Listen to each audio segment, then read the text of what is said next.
പത്തരമാറ്റിൻ്റെ അടിപൊളി എപ്പിസോഡിലേക്ക് എല്ലാവർക്കും സ്വാഗതം. അങ്ങനെ നമ്മുടെ ആദർശ് അനന്തപുരിയിൽ എത്തിയിട്ടുണ്ട്. പക്ഷേ ആ വിവരം നമ്മുടെ ജലജയോ അഭിയോ ഒന്നും അറിയുന്നുണ്ടായിരുന്നില്ല. ആദർശ് ജയിലിലാണ് എന്നുള്ള ആ ഒരു സന്തോഷത്തിലാണ് അവർ നിൽക്കുന്നത്. നവ്യയും ഒക്കെ അവരുടെ കൂടെ ചേർന്നിട്ട് ആദർശിനെ കുറ്റപ്പെടുത്തിയിട്ട് അവനൊരിക്കലും പുറത്ത് വരരുത് എന്നുള്ള ഒരു ചിന്തയിലാണ് നിൽക്കുന്നത്. അതേസമയം നമ്മുടെ ആദർശ് ഇവിടെ എത്തിയിട്ടുണ്ട്. എന്നിട്ട് ഇവരുടെ നാടകങ്ങളൊക്കെ കണ്ട് ആസ്വദിക്കാനുള്ള പ്ലാനിങ്ങിലാണ്.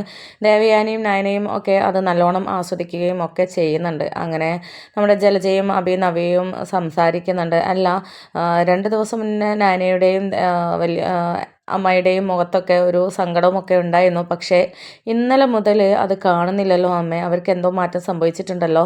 നാന ഭക്ഷണം കഴിക്കുന്നതൊക്കെ ഞാൻ കണ്ടിട്ടുണ്ടായിരുന്നു. എന്തോ ഇവിടെ സംഭവിച്ചിട്ടുണ്ട്. ഇനി ആദർശേട്ടൻ പുറത്തിറങ്ങിയിട്ടുണ്ടാവും എന്നൊക്കെ ചോദിക്കുന്നുണ്ട്. അപ്പോൾ ആ സമയത്ത് അഭി പറയുന്നുണ്ട്, അവർ പുറത്തിറങ്ങാനോ, അവരൊരിക്കലും പുറത്തിറങ്ങില്ല.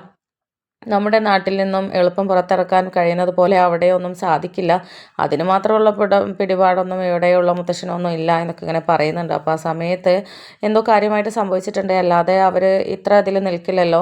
പിന്നെ അവരുടെ മുഖഭാവവും വല്ലാതെ അങ്ങ് സങ്കടമായിട്ടൊന്നും എനിക്ക് തോന്നിയിട്ടില്ല എന്നൊക്കെ ഇങ്ങനെ നവ്യ പറയുന്നുണ്ട്. അപ്പോൾ ആ സമയത്ത് ജലജ പറയുന്നുണ്ട്, അതൊക്കെ നമ്മളെ കാണിക്കാനുള്ള അടവാണ്. അവർക്ക് പ്രത്യേകിച്ച് പ്രശ്നങ്ങളൊന്നും ഇല്ല എന്നുള്ളത് നമ്മളെ കാണിക്കേണ്ടേ, അതിന് വേണ്ടിയിട്ടാണ്. അല്ലാതെ ഉള്ളിൽ അവർ കരഞ്ഞുകൊണ്ട് നടക്കുകയാണ്. അത് എനിക്കറിയാം. അവൾ ഭക്ഷണം കഴിക്കാതെ കിടക്കുന്നതും ഒക്കെ കണ്ടിട്ടുണ്ട്. ഞാൻ ചെന്നാണ് നിർബന്ധിച്ചത് എന്നൊക്കെ ഇങ്ങനെ ജലജ പറയുന്നുണ്ട്. അങ്ങനെ പിന്നീട് നമ്മുടെ നവ്യ കിടക്കാനായിട്ട് പോവുകയാണ്. ആ സമയത്ത് ജലജ അഭിയോട് പറയുന്നുണ്ട്, എടാ ഞാൻ ഇന്നൊരു കാര്യം കണ്ടു. നിൻ്റെ അമ്മായില്ലേ, അവൾക്ക് പാരമ്പര്യമായിട്ട് കിട്ടിയ ആ ഒരു ഗോൾഡ് അവൾ തുറന്നു നോക്കി എടുത്ത് വെക്കുന്നത് കണ്ടു. എന്നിട്ട് പോളിഷ് ചെയ്യിപ്പിക്കണം എന്നൊക്കെയാണ് പറയുന്നത്. കുറേ കാലമായാലും അത് എടുത്ത് നോക്കിയിട്ട് എന്നൊക്കെ ഇങ്ങനെ പറയുന്നുണ്ട്. എന്നിട്ട് ഞാനോട് പറയുന്നത് കേട്ടു, ഇതിനി അടുത്തത് നിനക്കാണ് തരാൻ പോകുന്നത്. ഇത് തലമുറകളായിട്ട് കൈമാറി വരുന്ന ഒരു പാരമ്പര്യ ആഭരണമാണ്. ഇത് അടുത്തത് ഇനി നിനക്കാണ് കിട്ടാൻ പോകുന്നത്. ഇത് ഞാൻ നിന്നെ ഏൽപ്പിക്കും എന്നൊക്കെ നയനയോട് പറയുന്നുണ്ട് എന്നൊക്കെ ജലജ അഭിയോട് പറയുകയാണ്. അപ്പോൾ ആ സമയത്ത് അഭി പറയുന്നുണ്ട്, എല്ലാം അവൾ കൈയടക്കിക്കൊണ്ടിരിക്കുകയാണ്, അത് നടക്കാൻ പാടില്ല. എന്തായാലും ആ ഗോൾഡ് അമ്മ കണ്ടു എന്നല്ലേ പറഞ്ഞത്, എവിടെ വെച്ചത് എന്നുള്ളത് അമ്മയ്ക്ക് അറിയാലോ. അത് നമുക്കിങ്ങനെ എടുക്കാം, എന്നിട്ട് അതിൻ്റെ ഡ്യൂപ്ലിക്കേറ്റ് ഉണ്ടാക്കി വെച്ചാൽ മതി, അത് ആരും അറിയത്തില്ല. സ്വർണം കുറച്ചിട്ട് ചെമ്പ് കൂട്ടിയിട്ട് അങ്ങ് നമുക്ക് ഉണ്ടാക്കി വെക്കാം എന്നുള്ള രീതിയിലൊക്കെ നമ്മുടെ അഭി പറയുന്നുണ്ട്. അപ്പോൾ ആ സമയത്ത് ജലജയും പറയുന്നുണ്ട്, അത് ശരിയാണ്, എന്നാൽ നമുക്ക് അതിൽ നിന്ന് കുറച്ച് ലാഭം കിട്ടും. എന്തായാലും 10-25 പവൻ്റെ മേലോളം വരും ആ ഒറ്റ മാല.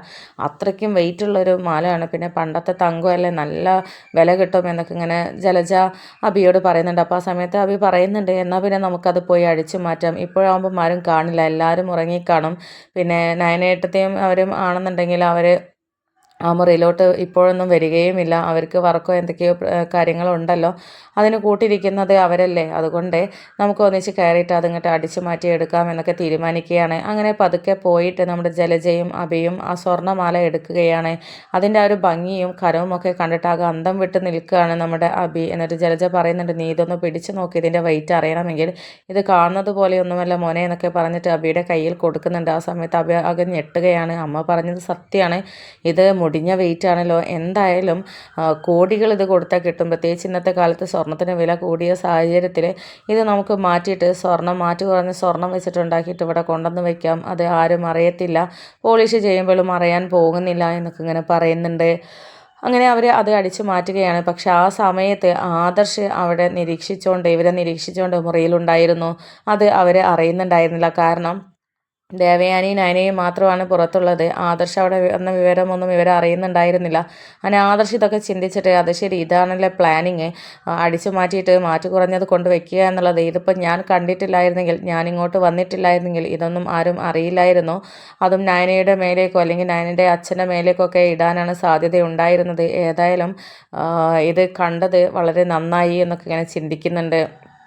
എന്നിട്ട് ഇത് ഇപ്പോൾ പൊളിച്ചടക്കണ്ട, ഇതെന്തായാലും നയനയോട് വിവരം പറഞ്ഞിട്ട് മുത്തശ്ശൻ്റെ മുന്നിൽ വെച്ച് തന്നെ പൊളിച്ചടക്കണം. ആ സമയത്ത് എന്നെയും അവർ കാണട്ടെ, എന്നിട്ട് മൊത്തത്തിലൊരു ഷോക്ക് ട്രീറ്റ്മെൻറ്റ് തന്നെ അവർക്ക് കൊടുക്കണമെന്നൊക്കെ ആദർശ് തീരുമാനിക്കുകയാണ്.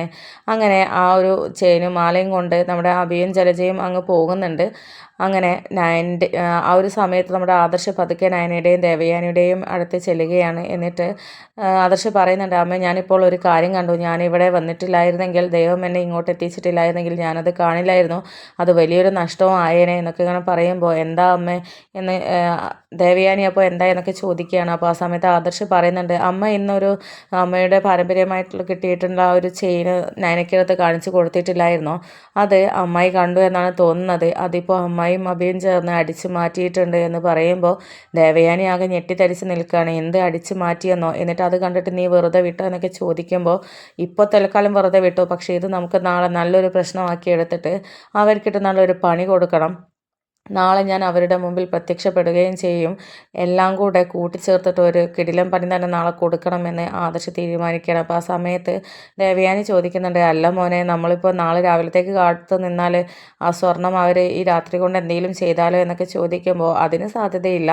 എന്തായാലും നമുക്ക് സെക്യൂരിറ്റിയെയും ഒന്ന് ഏൽപ്പിക്കാം. അവർ പുറത്ത് പോകുന്നു എന്ന് പറഞ്ഞാൽ പിന്നെ അതിനനുസരിച്ച് നമുക്ക് കാര്യങ്ങൾ നീക്കാലോ.